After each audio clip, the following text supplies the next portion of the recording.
Hey, what's up? Welcome back to the channel. Today, I've got Dan DeWard, formerly of Studio D2D, and now from, I'm going to let you introduce yourself here. You can look into this camera, talk to me, whatever you're comfortable with. Awesome. Well, yeah, we obviously we're with Studio D2D. We helped found and design and launch that. The venues, we had 3 wedding venues, and now we are launching Full Circle Weddings and also a wedding podcast. WeddingPlanningExperts.com. I like to talk to people that have a little bit of an unconventional career path from like where they started to where they got now. You've been in a variety of different businesses, and some you still are. You had a successful exit from Studio D2D, which we'll talk about. It's always interesting because that's kind of like every entrepreneur's ultimate goal, right? Is to get that pile of cash at the end of the rainbow.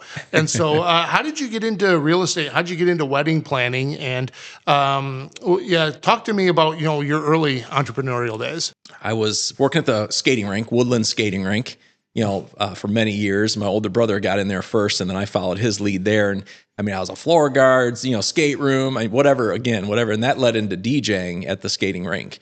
And my brother was doing that, and people were asking us then, hey, can you guys DJ our party? And then the parties turned into weddings. And so my brother and I were going around and we were DJing together, and we're talking back on the 45s and 33s and tapes and all that kind of stuff, DJing with that. So we were doing that for quite some time, having a lot of fun with it. And then my brother went into the corporate world. I mean, he was kind of wired for that. He's really good in the corporate world, and it's just not for me. So I thought, I'm like having fun with this. This is great. I love being part of the parties, and I'm making kind of okay money. Yeah. So I kept doing it, and I kept growing it. And over time, other DJs wanted to be part of it, and we grew the DJ company to a fairly decent size.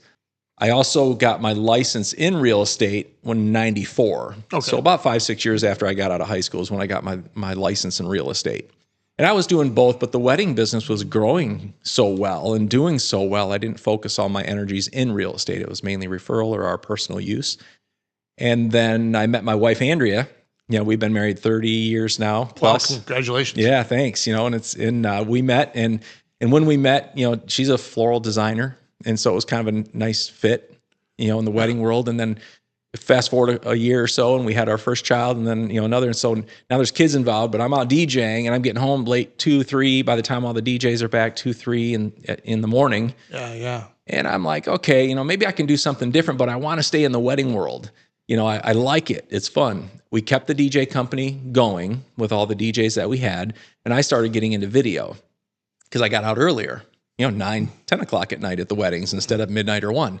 And so I started doing video in the mid 90s-ish or late 90s. And then that led into still photography for me. And I shot still photography. And as we were moving along, and instead of stopping or getting rid of the DJ business, we just kept adding on lines of business, DJ, video, photo, floral. And it just kept evolving over the years until in about 2013, we're like, we should open a venue now. I think we're good to open a venue. And we started the search and then the build out and design of our first venue, which was the Loft venue and called Studio D2D. That's an awesome story. What I kind of hear you saying is that you've always been a hustler. Yeah, always been a hustler. I truly have. And I do agree. College wasn't for me. Number one, not even the financial side of it. My mom maybe not being able to afford it. I was not going to go obviously out there and get some student loans. I just wasn't going to do it. And I'm all about offense and defense, I call it in business.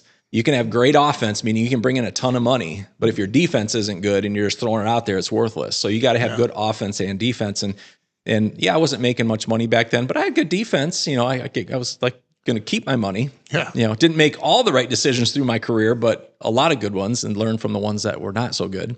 We made enough good decisions to offset the bad decisions because you got to take risks.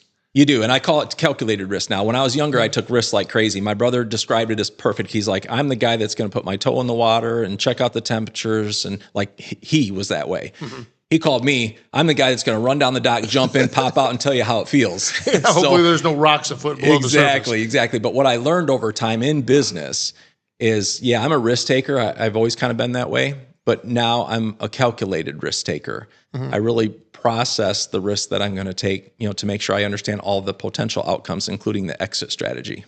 Why do you think businesses fail in your estimation? Ooh, I think there's a lot of reasons. Just obviously bad financial moves and not taking that calculation part into the mix when you're creating a risk or going to take on a risk.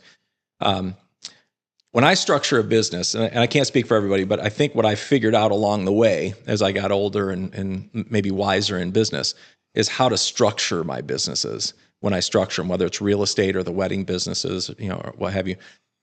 I have kind of a 5P process, the 5 Ps. The first one is people. People are number one. It's the staff we're working with, the staff we're hiring, we call it our team, and then the people we're working for, our people. You got to make sure everybody's good. The second one is product, or your service, but we call it product. So what are you kicking out? Is it a good service you're providing, good ethical service or product? The third one is process. You got to have a tight process in place. It's got to be good. The fourth one is productivity. You can have a great process, but if your staff and you yourself, if you're not following the process, that the productivity is not there, the process is worthless. And then if you have all 4 of those, the top 4 intact, profit will follow. 100%. That's awesome. I'm going to steal that. Feel free. It's open game to anybody. I hope you take advantage of it. You probably deal with a few bridezillas throughout your career. And any fun or momzillas. Oh, momzillas are even worse, aren't they? They could be. They're just as bad sometimes. Not always, but once in a while. Now you got to tell the audience at least one fun story. Oh my goodness, we've got a lot of them. Well, I mean, there have been times. It's nice when you get to the point in business when you can sit across the table. Let's take the wedding world for example. I think Andrea and I love the wedding business so much and the real estate business because they're high emotion things. Obviously a wedding, you got one opportunity to get it right. You got to be good at what you do and deliver hopefully over deliver what they're expecting. And same with the home purchase. That's a high emotion. That's a big ticket item. So you got to serve your customers well and be honest and ethical with them.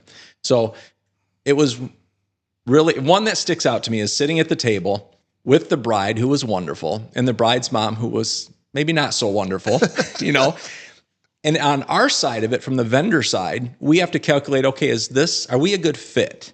It's not just, we want your money, but are we a good fit? Because we're going to be working together for the next year plus on everything in the planning and the venues and just all that in the day of the wedding. And so the bride was wonderful. The mom was not so, it didn't seem like she really even wanted to be there or cared or was kind of beating down our service or business. And I literally I remember him talking and I tuned him out.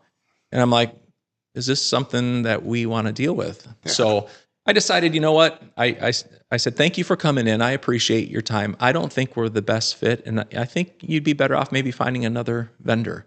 And I just remember seeing the reaction. The bride was shocked, but the mom's reaction was like, well, what do you mean you're not going to take our money? And I'm like, you don't understand. It's not all about the money. We do what we love and we let the money follow. And so when we did that, it kind of lets you know you're in the driver's seat when you can help control that and you're not just trying to collect everybody's money. Yeah, the money's not worth it. No. We've had plenty of engagements like that, and luckily we have enough stable client relationships where if something's not a good fit, we know right away. And I don't want to put my staff in that. I mean, I've had one bride's mom, a different one, this is a different one, but she was so, rude to our staff. I mean, made some of our staff crying at the end of the night because how they were treated and stuff. I'm not interested in that for myself or for our staff. And we didn't spend a lot of money on marketing. I mean, some people will throw all their money into marketing and all the different things, whether it's Zillow and real estate or wedding wire or not, whatever in the wedding world. Our focus was, you know what, let's take that money we would spend, take care of our staff to provide a good service to our clients. So our clients come in going, wow, and then they leave becoming our megaphone. That was our marketing machine, taking care of our clients to let them tell everybody about the great experience they had. And that works when it works. I know I've tried to convince you a time or two to spend some money on marketing. Well, you do some different stuff, SEO and website stuff. 100%. And yeah, it's I always encourage people to stick with what works. Mm-hmm. When people come to us and they're already successful in one venture or another, they're almost kind of succeeding in spite of their web presence instead of because of it. And so those are the types of clients that we typically take on. But if somebody's already doing well and they've already got a well-oiled machine and they're scheduling a year out, they don't really need us. And so and so I'm always happy to encounter people that it's a good problem to have for sure. Yeah. And they have my number. They can use it anytime they want to. The difference between, I think, some businesses, though, that need that SEO that you provide and web presence and everything, because they're getting one or two clients at a time, but potential clients, maybe hits or whatever. Mm-hmm. In our world, especially the venues, because we had had 3 wedding venues, and each of our venues had a 300-person capacity. So we were doing a lot of weddings. Yeah.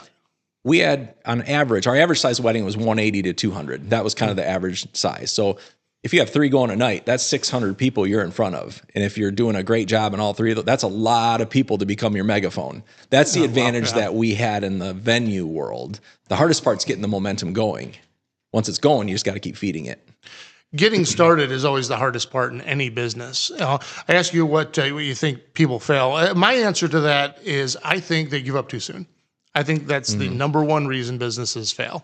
Kevin O'Leary is right, though. Some businesses must be taken behind the barn and shot. Right. So, do you have any failures that you can care to share? Oh my gosh, we've got a number of them. You kidding me? We've hit rock bottom in business before, and it's tough. And I remember, you got to rebound. You can take some time to get over it. Number one, because it feels like a loss, and then you got to, again, like you just said, you got to have tenacity. And you got to move forward and take what happened and what you learned from that and don't do it again. Most of the time, people walk down the same street and fall in the same hole, and it's a rinse and repeat. But if you take that experience, at least that we did, we took the experiences we've learned from things that didn't work and didn't do them the next time. And instead of the right turn, we took the left turn, and that's how we grew even better and stronger. The pandemic was really hard on a lot of businesses, including, the wedding industry, which you were fortunate enough to exit, right before that happened. Yeah. We're very fortunate to have survived and be back in growth mode after, a few lean years. So Good. I totally relate to that. And every business was different. Every business was hit differently during COVID. The wedding industry, like you mentioned, maybe we'll talk about it, but how we exited the whole process with Studio D2D and the venues, but our timing was incredible. But that wedding industry got hit so drastic, I think almost harder than most, because they were shut down totally. You have 10 people maybe in a 300-person space venue. Nobody's going to book that. Right. So for 17 months, they're sitting vacant, but you still had to pay your overhead. And with a venue, you have big overhead because it's big space. You don't have a lot of staff, and the PPP money applied to how many employees you had, not how much space you had. And then when they came out with venue money, to help venues out, it was only related to the amount of ticket sales. Well, wedding venues don't sell tickets. Right. So they got hit. That industry got hit hard, and it's nice to see a lot of our friends that are still in the industry that were able to survive that and get through it. It wasn't that way for everybody. We have a client that's in a parallel industry. They're in the travel industry, and there are a lot of parallels between the wedding and travel, in the sense that everything shut down during the pandemic, but there was a whole bunch of pent-up demand. And so if you could survive long enough to where you can get back on your feet, and all of that demand comes back, now there's going to be an overflow, and you're potentially going to make it up in the long run. And that's what they were able to do. And they were able to return to profitability after only a couple of years. Oh, nice. So I assume the wedding industry is similar. Similar. It did come back strong. Not instantly, but it came back strong. But during COVID, really launched what's called micro weddings. That's now a very popular thing, is micro weddings, more smaller, intimate weddings. And and also you've seen a lot of, because when COVID hit and everything went kind of virtual, businesses realized, hey, we can maybe shave down some of our commercial space not needed and let people work from home and do some stuff, which opened up the commercial industry, which is different than the residential. Residential has been so hot for a while in the marketplace, residential homes. Commercial almost somewhat took a different direction, because now there's more spaces available, and some of those spaces turned into more venues, which turned into more competition and a lot more barn weddings and outdoor events. So it did come back, but I think with more competition now. And so in micro weddings, some are like, I kind of like this intimate setting type thing with 50 people instead of 200. We always said in the wedding industry, we're recession proof. We're so fortunate because we're in a recession proof business. Even in 2008, 9, 10, when the housing bubble happened and the market crashed and a lot of people lost their homes and jobs, and builders struggle for everybody, the wedding industry was still strong. The difference was people were more specific on where they're spending their money. What am I getting for my money? They're asking more questions and taking the time to research, which they should be doing on the front end, versus just, I'll book it. No, you got to meet with your people and fully understand what you're paying for. That's what it was like in 8, 9, and 10. And then as the market came back and the economy came back, everything started to loosen back up, and people are booking things much quicker again. Yeah, which kind of segues into how D2D grew to what it ended up being, and you ultimately had a successful exit from that. But in my experience, most like you've got a wedding planner, but everybody else is essentially a subcontractor. The flowers and the venue, that's all kind of comes together through a series of service providers. But you brought it all in house gradually, from the DJ business up to securing multiple venues. How did the exit come to be? How did that come together? And what was that negotiation process like? Uh, a shock for a lot of people, including my wife. So, obviously, like you mentioned, we built those businesses. We were one of the only that we could find, honestly. We researched even around the country, and we had a company come in and analyze our business because they wanted to understand what our business model was like and really interview our brides and things like that. Because like you said, a lot of people will refer, hey, we have a team or whatever, but they're separate companies, that you're kind of referring out to different. It's not all the same team under the same umbrella, and ours was built over the time as one company. So the photo, the video, we owned a gown salon, limousine, tuxes, invitations, flowers. I mean, we literally almost did it all. You had everything. Everything except food and bar. Oh, okay. We stayed away from that aspect. We decided not to tap into that one and just, worked with specific caterers. But all the other lines built over time, all the mobile services built over 25 plus years, more than that actually, when you add those younger years of DJing in. But, and then we opened the venue and we're like, you know what, let's do something a little different here. Let's open our first venue and build in services with the venue, the PA systems for, the ceremony and reception, because about 65% of our events were both ceremony and reception flow from one end to the other. So the timing for us to do that was perfect because that became more popular than just the church all the time. And then our second venue, the City View venue, we designed and built that one out. And then the third one was downtown Grand Rapids, the Harris Building. So we had those three running, and they were running strong, and our P&Ls were strong, our bookings were strong. I mean, our team was strong. The market was strong. I was looking at all the indicators going, wow, okay, we don't want to grow anymore. We're maxed out. Any more will stress us way too much. I even almost think sometimes we were already a little bit past our sweet spot, we call it, our comfort zone. But we had a great team, thankfully. And so we got to that point, and it was in 2018, actually, the end of 2018. My wheels just started turning. I'm analyzing all this stuff going, maybe it's time to entertain a sell here. And so I talked to my wife and I said, hey, that's what I'm thinking. And she was shocked. She had no idea it was even coming. But then as she digested it a little bit, she's like, I hear what you're saying. It kind of makes sense. So we, towards the end of the year, we sold off our one venue, downtown Grand Rapids. And then the two other venues, the Loft and City View venue, along with all the lines of business, which was Studio D2D Inc., we sold that all as one package in September of 2019, and we did it quietly. I mean, we didn't broker it. We reached out to a couple people we knew and we thought might be good and we would potentially trust because we were really concerned about our team. Yeah. We wanted to make sure it wasn't someone just buying the business, not going to be around, because Andrea and I were super hands-on with everybody. We mop floors. We do everything. We loved it, talking to clients, tours. And so we ended up getting two offers from the two people we talked to, and they were solid offers. And Andrea and I decided to do it and take a little sabbatical, and it was healthy for us, honestly. We traveled a little bit. Then COVID hit, obviously. We didn't know that was coming. Right. Hence, that totally changed my mindset on recession-proof business because it got walloped, Yeah. But that's how we ended up getting out of the wedding venues for a few years like we did, and now here we are again. So we try to keep our packages streamlined and simple. We didn't want those little add-on things for our wedding clients and everything where also they're nickeled and dimed, and by the end of the day when they have to pay their balance, they didn't realize it's $3,000 more than I thought. We didn't do any of that. It was open-ended. We tried to include as much as possible, but we didn't make them have to use everything. They didn't have to use our photography or have to use our video, or, it's only if they liked our team and they clicked well. So you're getting back into the wedding game now. What's that all about?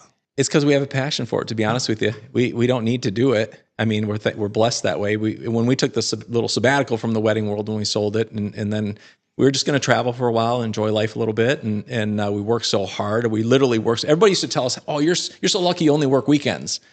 And I'm like, oh, because of weddings, and I'm like, you have no idea. We're lucky if we get a Sunday off because you're cleaning, you're flipping rooms, you're meeting with people, you're planning, you're doing floor plans, you're doing tours, you're updating equipment. It's nonstop, and so taking that sabbatical was nice. And that's when I'm like, you know what, we're going to expand the real estate brokerage, and have some fun with that. And we bought some properties and did some rentals and some flips and a short-term rental in Florida and just, had fun with that for a while. And as the time went, we had a non-compete clause, hence the break too, because they didn't want us turning right around after buying our business and being their competition immediately, which makes sense. I get it.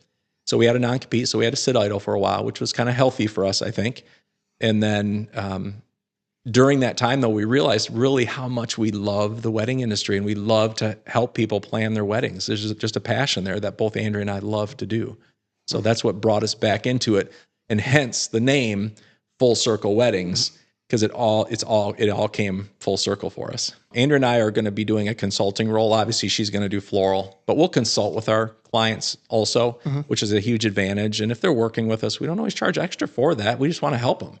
And then photo and video. People can book one service or they can do a package. And that's what we had before. It's whatever fits their wedding the best. That model works well. And it's all of our team. We own all the equipment and everything so that, we can control that. We'll see down the road with venues. We have ideas. It wouldn't be the same thing we did in the venue world if we decide to tap back into a venue again.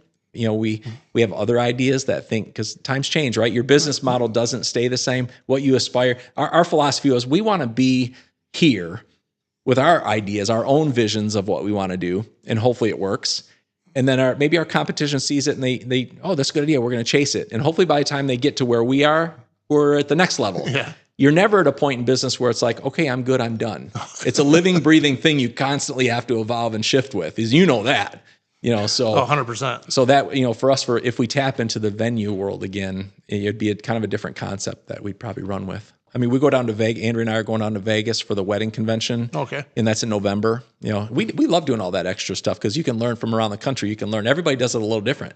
And it's so fun to learn. And that's what we want to tap into, though, and see what some of the technology, what is out there that maybe we can tap into and add it to our structure. I mean, we've surveyed hundreds of brides over the years, but we really focused on it lately, especially with our new venture with Full Circle Weddings and then the podcast coming out, which we're excited about. We've been interviewing them on specific things because our goal with that has been to figure out what their pain points are. And our avatar or our main person is a bride. And we want to know what are their main pain points because now we want to fix them. And if we can fix them, we got a strong business. So do you have written surveys like by email? Email or in person, like where we can talk and chat with them about stuff. It doesn't matter how long you've been in business. I would suggest any business owner continually survey their people because that can ebb and flow a little bit. And it did a touch, but that's what we've been focused on is finding out their pain points and then how can we fix that? Let's talk about what it's like to work with your spouse for so many years. You mentioned that she was a florist and you were the popular DJ that gets all the chicks. So I don't know about that, but yeah. Yeah. Oh, I've seen the way the girls. She's much prettier than I am. You and I are in agreement, my friend. Yeah, exactly. That's fair. Most people advise against working with your spouse. How have you been able to make that work? Well, when we first started, it wasn't as easy, right? I thought when we first got rolling in business with the DJ company, everything, I'm like, I should be, especially when we got married and there were little kids. I'm like, I felt like I got to take care. It's my job. I got to take care of everything. She doesn't have to worry about this stuff or that stuff or whatever. And I thought I could do it, and I wasn't so good at it. I've got my strengths and I got my weaknesses, and it really became effective for us when I realized, you know what? She's better at some things and she's wired better for certain things than I am. And then when we realized what those roles were in business and what we were going to each handle, it made a world of difference. And I tell you what, our business, everything changed when that happened. So I guess from my perspective, being able to loosen up, let go of the control, realize I didn't have to do it all and she can do some things better than I can do. That's when we really became a good team. So, and defining those roles and having those boundaries and me not stepping on her toes or vice versa. I mean, that's crucial too. That's interesting because I've seen the two of you operate. And you usually do most of the talking in the consultations, and she's like just there in a supporting role. But like in my observation, it works perfectly between the two of you. And I think it just kind of goes down to role delegation. She doesn't want to be the leader, one would assume. Like You're absolutely correct. She wants to get it done, be behind the scenes and get it done. she wants to focus on what she enjoys, what she's good at, and ultimately support you and support the business. And so I think when you see that work, it's a beautiful thing. Yeah, you can be the front man, right? You can be talking to people or whatever, or the face of the whatever.